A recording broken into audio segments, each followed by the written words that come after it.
السلام علیکم ورحمۃ اللہ وبرکاتہ۔ محترم ناظرین کرام، یہ مہینہ جس مہینے سے ہم گزر رہے ہیں یہ مہینہ ربیع الاول کا مہینہ ہے، اور یہی وہ مہینہ ہے جس مہینے میں اللہ کے رسول صلی اللہ علیہ وسلم کی پیدائش ہے۔ آپ کی پیدائش کے بارے میں اختلاف ہے۔ کچھ لوگوں نے کہا کہ آپ کی پیدائش 9 ربیع الاول کو ہوئی، کچھ نے کہا کہ 12 ربیع الاول کو ہوئی، کچھ نے کہا کہ 8 ربیع الاول کو ہوئی، اور بہت سارے اقوال ہیں جو یہ بتا رہے ہیں کہ آپ صلی اللہ علیہ وسلم کی پیدائش کے بارے میں اختلاف، تاریخ پیدائش کے بارے میں اختلاف ہے کہ آپ کس تاریخ کو پیدا ہوئے۔ لیکن آپ کی جو تاریخ وفات ہے اس کے بارے میں امت کا اجماع ہے کہ آپ صلی اللہ علیہ وسلم 12 ربیع الاول کو انتقال فرما گئے۔ اب اللہ کے رسول صلی اللہ علیہ وسلم ہمارے نبی ہیں، اور آپ صلی اللہ علیہ وسلم سے محبت کرنا ایمان کا ایک جز ہے۔ اگر کوئی شخص آپ صلی اللہ علیہ وسلم سے محبت نہیں کرتا ہے تو گویا کہ وہ مومن نہیں ہے، دائرہ اسلام سے وہ خارج ہو جائے گا۔ آپ صلی اللہ علیہ وسلم سے محبت کتنی کرنی ہے؟ آپ صلی اللہ علیہ وسلم سے محبت اپنی جان سے بڑھ کر کے کرنی ہے۔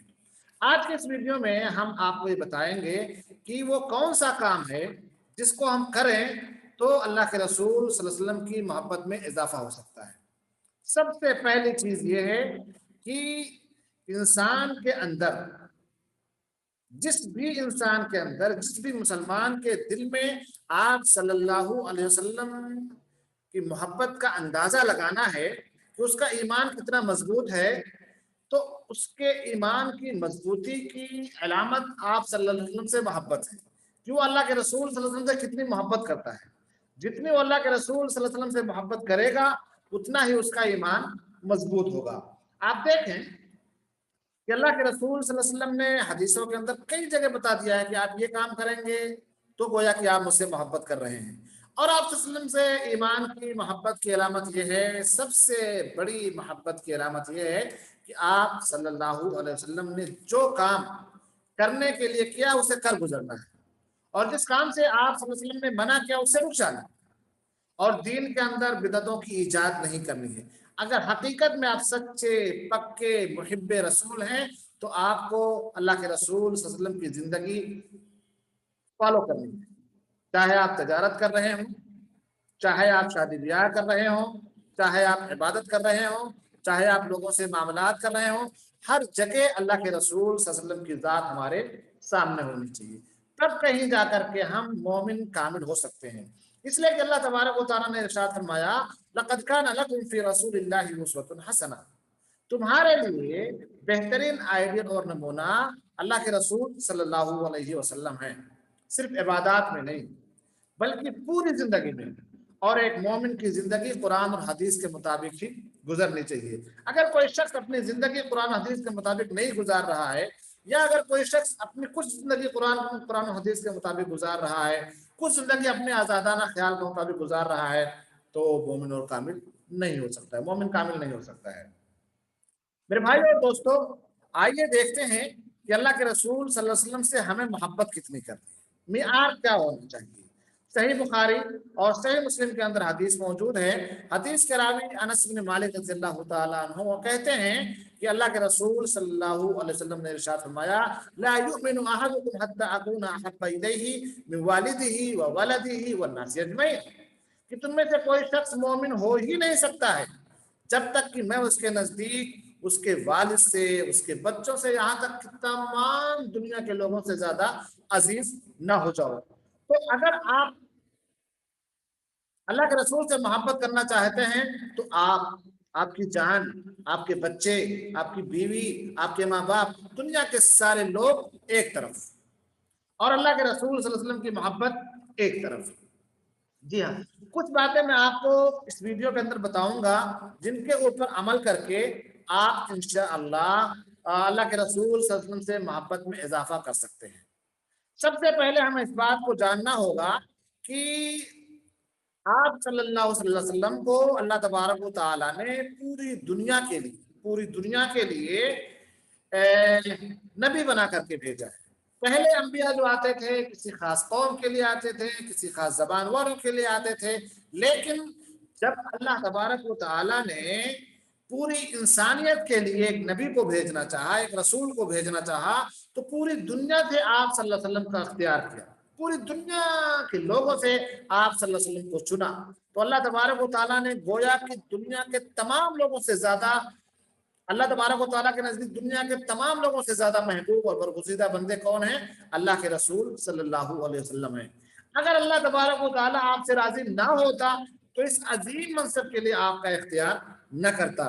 تو اب ہمارا بھی فرض بنتا ہے کہ جب اللہ تبارک و تعالیٰ نے پوری دنیا سے آپ کو چنا ہے، پسند کیا ہے، محبوب کیا ہے، تو ہمیں اور آپ کو بھی اللہ کے رسول صلی اللہ علیہ وسلم سے محبت ہونی چاہیے۔ آپ دیکھیں کہ یہ ایک حدیث ہے، صحیح مسلم کے اندر موجود ہے۔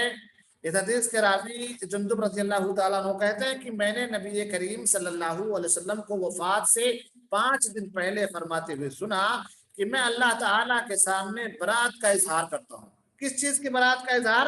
کہ میرا تم میں سے کوئی خلیل نہیں، کیونکہ اللہ تعالیٰ نے مجھے اپنا خلیل بنا لیا ہے، جیسے کہ ابراہیم علیہ السلام کو خلیل بنایا تھا۔ اور اگر میں کسی امتی کو اپنا خلیل بناتا تو ابو بکر ہوتے۔ بتایا کیوں؟ اس لیے کہ ابو بکر صدیق رضی اللہ تعالیٰ عنہ نے اللہ کے رسول سے بے پناہ محبت کی، پناہ۔ بہت سارے واقعات اس بات پر دال ہیں کہ اللہ کے رسول صلی اللہ علیہ وسلم جو سب سے زیادہ محبت کرنے والے تھے ابو بکر صدیق رضی اللہ تعالیٰ عنہ تھے۔ تو ہمیں اور آپ کو بھی اللہ کے رسول صلی اللہ علیہ وسلم سے پوری دنیا سے زیادہ محبت کرنی ہے۔ اور ایک چیز کہ ہم آپ صلی اللہ علیہ وسلم کا مقام و مرتبہ جانیں، اور مقام و مرتبہ کو جاننے کے لیے ہمیں قرآن اور حدیث کو اپنے سینوں میں بسانا پڑے گا، اسے پڑھنا پڑے گا اور اس کے اوپر عمل کرنا پڑے گا۔ اور ہمارا یہ عقیدہ ہونا چاہیے کہ آپ بشریت میں، انسانوں میں سب سے اعلیٰ و عرفہ مقام اللہ کے رسول صلی اللہ علیہ وسلم کا ہے۔ آپ سے عظیم انسان کوئی ہو ہی نہیں سکتا ہے۔ اگر دنیا کے اندر سب سے عظیم انسان ہمارے نبی جناب عربی محمد رسول اللہ صلی اللہ علیہ وسلم ہے تو ہمارے لیے شرف کی بات ہے کہ ہمارا نبی سب سے آخر میں آتا ہے۔ مقام اور مرتبے کے اعتبار سے دنیا کے تمام انسانوں سے اعلیٰ وہ عرفہ ہے۔ آپ دیکھیے کہ ابو ہریرہ رضی اللہ تعالیٰ عنہ سے ایک روایت مروی ہے جو صحیح مسلم کے اندر موجود ہے۔ وہ کہتے ہیں کہ رسول اللہ صلی اللہ علیہ وسلم نے ارشاد فرمایا کہ میں روز قیامت اولاد آدم کا سربراہ ہوں، قیامت کے دن سب سے پہلے میری قبر پھٹے گی، سب سے پہلے شفاعت کروں گا اور میری شفاعت سب سے پہلے قبول ہوگی۔ سب سے آخر میں آنے والا بندہ، سب سے آخر میں آنے والا رسول نبیوں کا سردار بن جاتا ہے۔ سب سے پہلے قبر سے اٹھائے جائیں گے، سب سے پہلے اللہ کے رسول صلی اللہ علیہ وسلم شفاعت کریں گے اور سب سے پہلے آپ کی شفاعت سنی جائے گی، قبول کی جائے گی۔ تو اگر آپ چاہتے ہیں کہ اللہ کے رسول صلی اللہ علیہ وسلم آپ کے لیے شفاعت کریں تو پھر اللہ کے رسول صلی اللہ علیہ وسلم سے محبت کرنی ہوگی۔ آپ سے محبت اسی وقت کی جا سکتی ہے جب آپ کی سنتوں کے اوپر عمل کیا جا سکے، عمل کیا جائے۔ اگر آپ صرف محبت کا دعویٰ کرتے ہیں، عملی جامہ نہیں پہناتے ہیں، ایسے دعوے باطل ہو جایا کرتے ہیں، کیونکہ دعووں کے لیے دلیل پیش کرنی ہوتی ہے، اور دلیل یہی ہے کہ آپ قرآن اور حدیث کے اوپر چل جائیں۔ اللہ کے رسول صلی اللہ علیہ وسلم نے ارشاد فرمایا کہ ترکت فیکم امرین لن تضلوا ما تمسکتم بہما کتاب اللہ و سنتی او کما قال علیہ الصلوۃ والسلام، کہ ہم تمہارے بیچ 2 چیزوں کو چھوڑے جا رہے ہیں، جب تک ان کو مضبوطی سے پکڑے رہو گے ہرگز گمراہ نہیں ہو سکتے ہو۔ کامیاب و کامرانی چاہتے ہو، قرآن و حدیث کے اوپر عمل کرو۔ نمبر 3، آپ صلی اللہ علیہ وسلم نے ہم تک دین پہنچانے کے لیے بہت سی تکالیف جھیلی ہیں، اب کہیں جا کر کے دین ہم تک پہنچ گیا ہے۔ اتنی آسانی سے ہم مومن نہیں بن جائیں گے۔ مومن بننے کے لیے ضروری ہے کہ ہم اللہ کے رسول صلی اللہ علیہ وسلم کی سیرت کو پڑھیں۔ آپ نے جو تکالیف، آپ نے جو مصیبتیں برداشت کی ہیں، اس کو احساس کریں کہ اللہ کے رسول صلی اللہ علیہ وسلم کو مارا گیا کس کے لیے؟ میری اور آپ کے خاطر۔ آپ کے اوپر اونٹ کی اوجھلیں کیوں رکھی گئی؟ میری اور آپ کے خاطر۔ آپ کو مجنون، پاگل، دیوانہ اور ساحل کہا گیا، آپ نے اسے برداشت کیا کس کے لیے؟ میرے اور آپ کے خاطر۔ اللہ کے رسول صلی اللہ علیہ وسلم کو بائیکاٹ کر دیا گیا کس کے لیے؟ آپ کو نماز کی حالت میں تکلیف دے گئی کس کے لیے؟ میری اور آپ کے خاطر۔ طائف میں آپ کو جو مصیبتیں برداشت کرنی پڑی کس کے لیے؟ میری اور آپ کے خاطر۔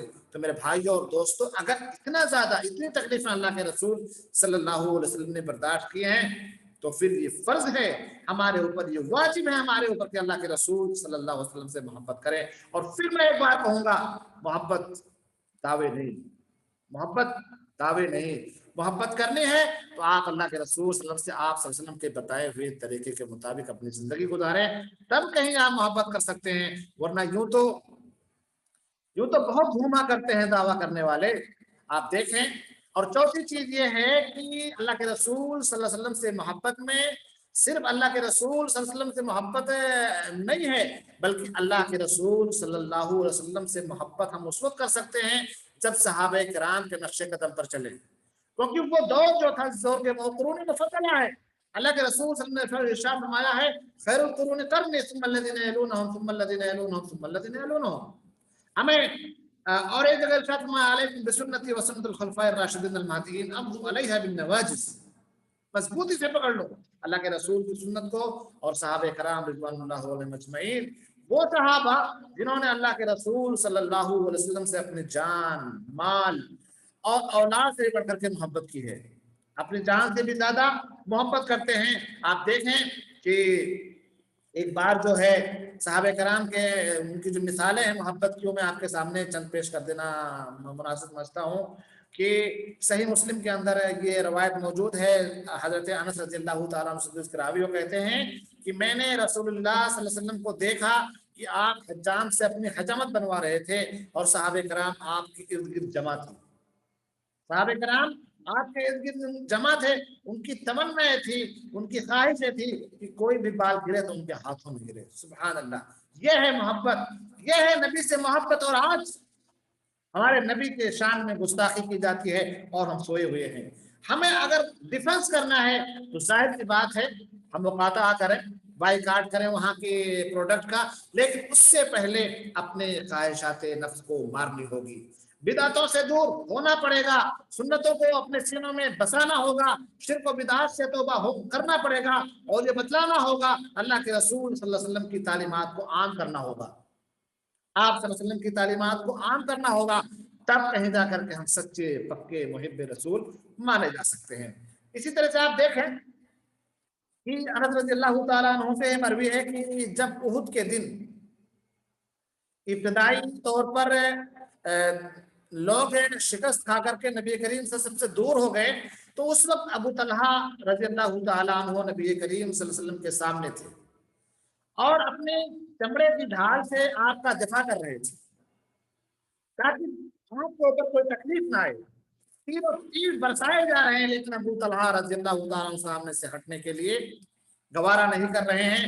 ابو طلحہ نہایت کھینچ کر تیر مارنے والے تیر انداز تھے، زبردست تیر انداز تھے ابو طلحہ رضی اللہ تعالیٰ عنہ۔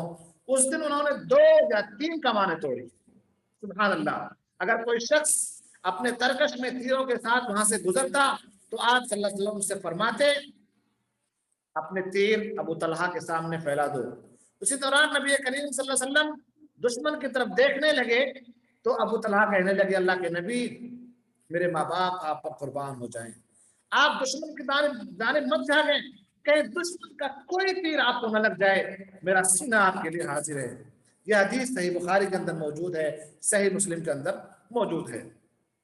اور ایک چیز میرے بھائیو دوستو، اللہ کے رسول صلی اللہ علیہ وسلم سے محبت آپ اس وقت کر سکتے ہیں جب آپ صلی اللہ علیہ وسلم کی قولی اور فعلی سنتوں کے اوپر عمل کریں۔ نبی پاک صلی اللہ علیہ وسلم کی سنت آپ کی پوری زندگی ہمارے لیے اور آپ کے لیے، پوری انسانیت کے لیے مشعل راہ ہو۔ آپ صلی اللہ علیہ وسلم کی بات کو سب کی باتوں پر ترجیح دینا ہمارے لیے ضروری ہے۔ دنیا ایک طرف، دنیا کے لوگ ایک طرف، ساری محبت ایک طرف، اللہ کے رسول کی بات ایک طرف۔ اگر ہم کسی مسئلے میں اختلاف کر بیٹھیں تو ہم جائیں فَإِن تَنَازَعْتُمْ فِي شَيْءٍ فَرُدُّوهُ إِلَى اللَّهِ وَالرَّسُولِ، کسی مسئلے میں اختلاف ہو جائے، جائیے اللہ کے رسول کی طرف، کلام اللہ اور کلام رسول کی طرف جائیے۔ اگر ہمارے امام کی بات، ہمارے پیر کی بات، ہمارے شیخ کی بات، ہمارے مولانا کی بات، اللہ کے رسول صلی اللہ علیہ وسلم کی مخالفت ہو جائے، ہم ایسے باتوں کو دیواروں پر مار دیں گے۔ آپ دیکھیں کہ حضرت امام مالک رحمہ اللہ مسجد نبوی کے اندر درس دے رہے ہیں اور آپ